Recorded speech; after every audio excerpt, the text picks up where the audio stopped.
Hello Deskofobia, we have Martin Wallace here from 3 Games and we will be talking about the new releases and what's coming next. Thank you Wallace for taking your time and spending it on this interview. Yeah, thank you for coming to interview me.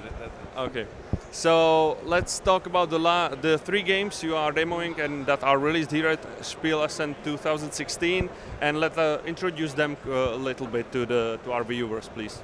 Yeah, the 3 games here are Via Nebula and Hitzy Road from Space Cowboys, and then The Arrival from Games Up.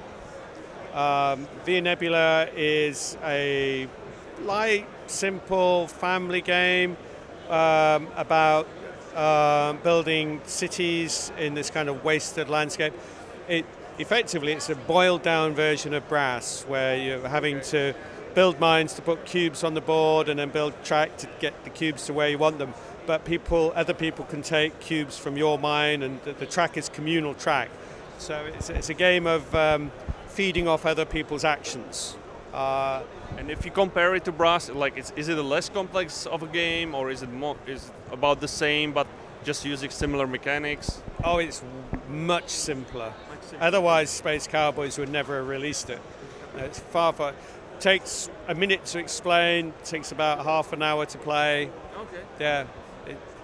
Well, a lot of people have been coming up to me here saying how much they enjoy the game. So I think there's enough in it for a gamer to go, yeah, you can think about this a bit. You know, you can plan.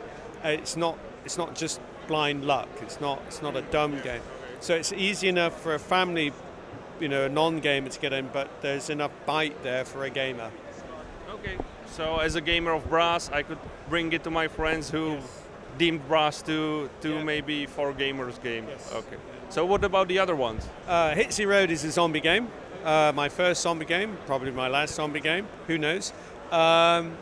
It's a game by Space Cowboys.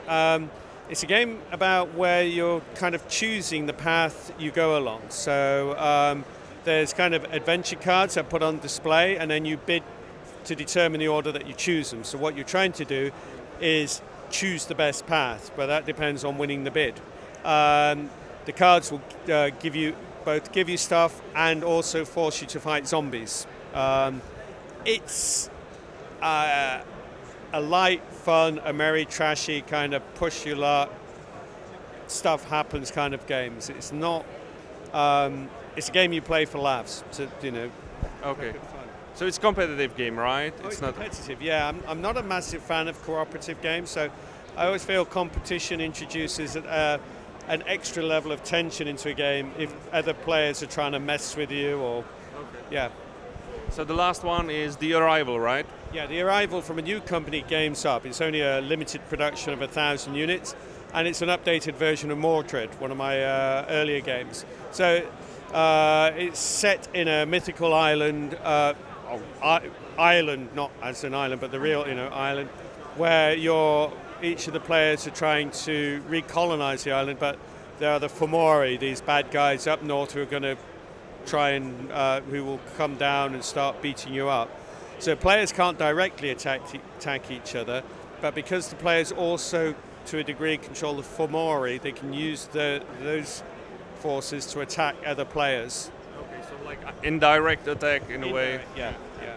So so then there is a 3 Games, and you will be releasing last game as a 3 Games. So can you talk about that game more in detail as well? Yeah, it'd be the last 3 game, which is a handful of stars, which I've been demoing here. We're hoping to put pre-orders up in November and should be out early next year. The game is a follow-up from Mythotopia and A Few Acres of Snow, so it uses the same deck building mechanism, except in a science fiction theme. I think it's the best of the 3. I think it plays from 2 to 4 players. It pretty much plays within 2 hours, and because the board is set up randomly each game, every game is different. You will never ever have the same map twice.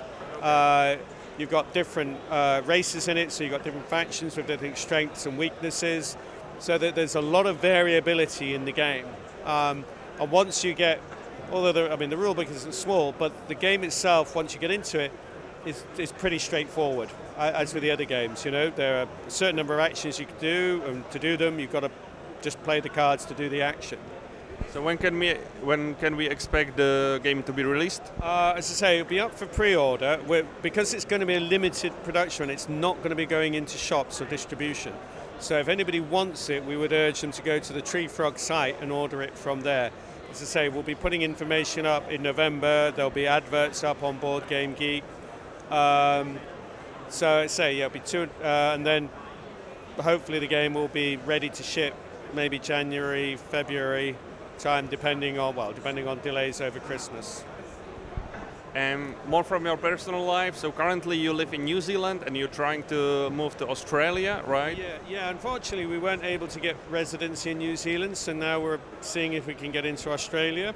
But just keeping our fingers crossed and see what happens. Okay. And what can we expect from you? So when after the Tree Frog Games basically ends this part, and what will you focus then on as a, let's say, freelance designer? Well, there's a lot of games in the pipeline. There's a game that I've been helping to demo here called Lincoln, which is a 2-player game on the American Civil War. That will be released early next year, or go up on Kickstarter earlier next year. There'll be the latest version of Brass from Roxley Games. That's going to be on Kickstarter next year. There's a lot of other games that I'm in the process of licensing. I've already licensed. The problem though, because those games are going to be published by other companies, it's difficult for me to give more details about them, because it's kind of up to them to say when. Yeah, what can be. But there's some exciting stuff in the pipeline, a mixture of simple games and more complex games. I'm not giving up on the kind of games that I did with Tree Frog. It's just they'll be produced by other companies. Okay, so no cooperative game, right? I'm never going to say never, but it's unlikely. But you never know. Yeah, I'm going to do anything for money. Thank a lot, Martin, for your time, and you can say hi to our viewers in Deskofobie. Then goodbye.